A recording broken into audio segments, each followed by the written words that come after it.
નમસ્કાર, કેટીવી વિશેષ સાથે હું જયમીની સમાચારની શરૂઆત કરીશું વડોદરાથી।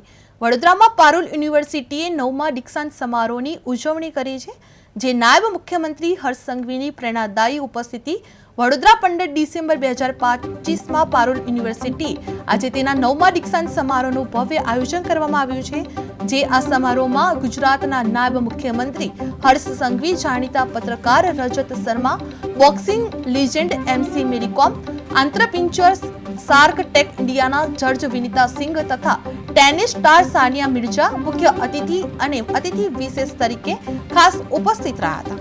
પારુલ યુનિવર્સિટીના doctor Devanshu Patel, doctor Parul Patel, doctor Gitika Patel, doctor Komal પટેલની પ્રેરણાદાયી ઉપસ્થિતિની સાથે સાથે ફેકલ્ટીના સદસ્યોની સાથે વિદ્યાર્થીઓ અને તેમના માતા પિતા સહિત આ સમારોહમાં સામેલ થયા હતા।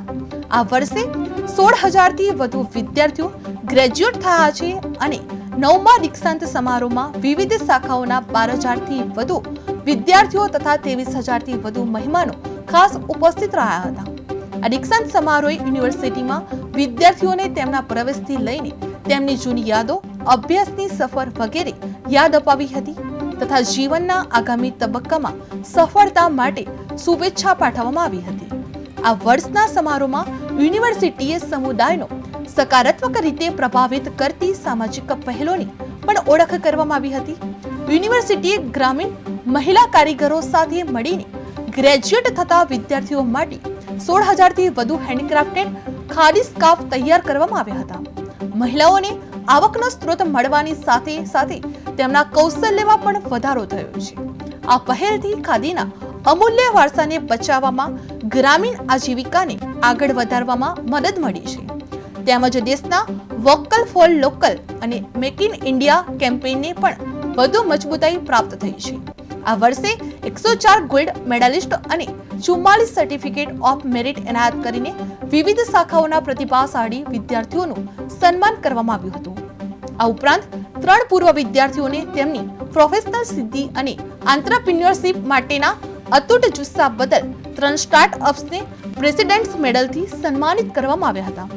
વધુમાં 135 PhD સ્કોલર્સને પણ સન્માનિત કરાયા હતા, જેમને તેમની રિસર્ચ અને એકેડેમિક ઉત્કૃષ્ટતા માટે એવોર્ડ આપવામાં આવ્યા હતા। આ એવોર્ડ તેમની ઉત્કૃષ્ટતાની સાથે સાથે 2025ના ગ્રેજ્યુએટ ક્લાસના સમર્પણ અને ધીરજને પણ દર્શાવે છે। જાણીતા પત્રકાર અને ઇન્ડિયા ટીવીના ચેરમેન અને એડિટર ઇન ચીફ રજત શર્માએ તેમના પ્રેરણાદાયી સંબોધનમાં સામાજિક જવાબદારી, નૈતિકતા અને સત્યના મહત્વ ઉપર ભાર મૂકવામાં આવ્યો હતો। તેમણે પત્રક ક્ષેત્ર લાંબા અનુભવનો ઉલ્લેખ કરતા જણાવ્યું હતું કે તમારા જીવનમાં પડકારો આવશે, તમને પીડા અને તકલીફ પણ થશે, જો કે સૌથી મહત્વપૂર્ણ વાત એ છે કે તમારા ચહેરા ઉપરનું સ્મિત ક્યારે ગુમાવશો નહીં। તેમણે ઉમેર્યું હતું કે સફળતાનો કોઈ શોર્ટકટ નથી અને ભૂલે સફળતાનો માર્ગ લાંબો હોય, પરંતુ તે લાભદાયી રહેશે। જીવનમાં જ્યારે પણ મેરી કોમ, વિનીતા સિંઘ અથવા સાનિયા મિર્ઝા જેવા વ્યક્તિઓ પાસેથી શીખવાની તક મળે ત્યારે તેને ગુમાવશો નહીં।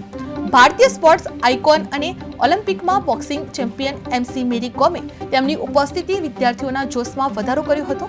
તેમણે જણાવ્યું હતું કે આત્મવિશ્વાસ તમે બીજા પાસેથી લઈ શકતા નથી અને આપણે તેને ખરીદી પણ શકતા નથી। તમારો વ્યક્તિગત વિકાસ જાતે જ કરવો પડશે। જો તમે આત્મવિશ્વાસ નહીં કેળવો તો તમે શું હાંસલ કરી શકશો?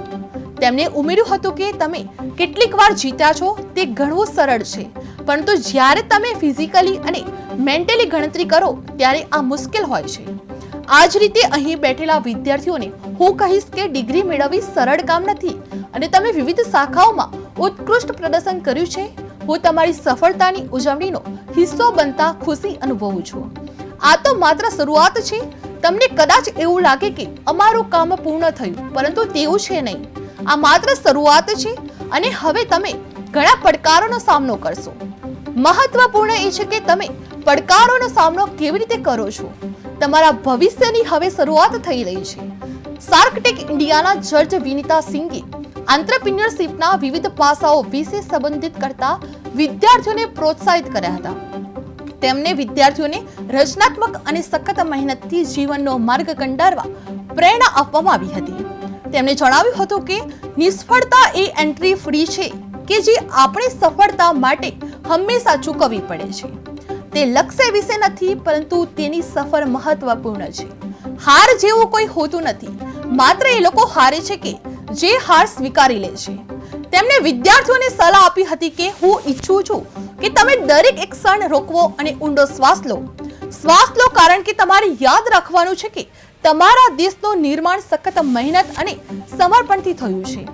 ટેનિસ લીજેન્ડ સાનિયા મિર્ઝાએ કારકિર્દી પ્રત્યે સમર્પણની મહત્વતા તથા પડકારોને પાર કરીને જીવનમાં સતત આગળ વધવા વિશે વિસ્તારપૂર્વક સંબોધન કરવામાં આવ્યું હતું.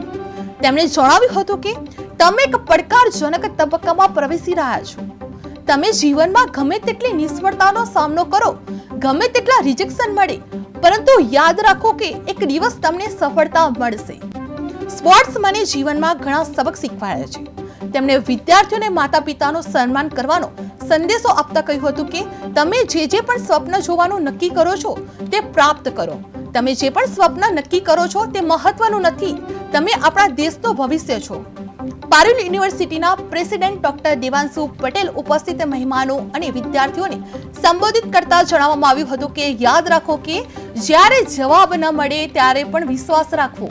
યાદ રાખો કે વિકાસમાં સમય લાગે છે, અને યાદ રાખો કે જ્યાં સુધી તમે શીખવા, બદલાવ અને પ્રયાસ કરતા રહેવા માટે તૈયાર છો ત્યાં સુધી તમારા માટે સંભાવનાઓ રહેશે.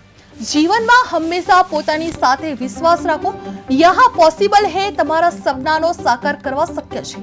તમારી સફર અને ભવિષ્ય તમારી સમક્ષ ઉપસ્થિત છે. આ ભવ્ય સમારોહ દરેક વિદ્યાર્થીઓ માટે ભાવનાત્મક ક્ષણ પણ હતી, જે વિદ્યાર્થીઓએ તેમના જીવનના એક મહત્વપૂર્ણ તબક્કાની સંપત્તિની ઉજવણી કરવાની સાથે સાથે જીવનના નવા તબક્કામાં હવે પ્રવેશ કરશે. આ સફળ દીક્ષાંત સમારોહ દ્વારા પારુલ યુનિવર્સિટીએ યુવાનોને સશક્ત કરવાની તથા લીડર્સ તૈયાર કરવાની તેની કટિબદ્ધતાને વધુ મજબૂત કરવામાં આવી હતી.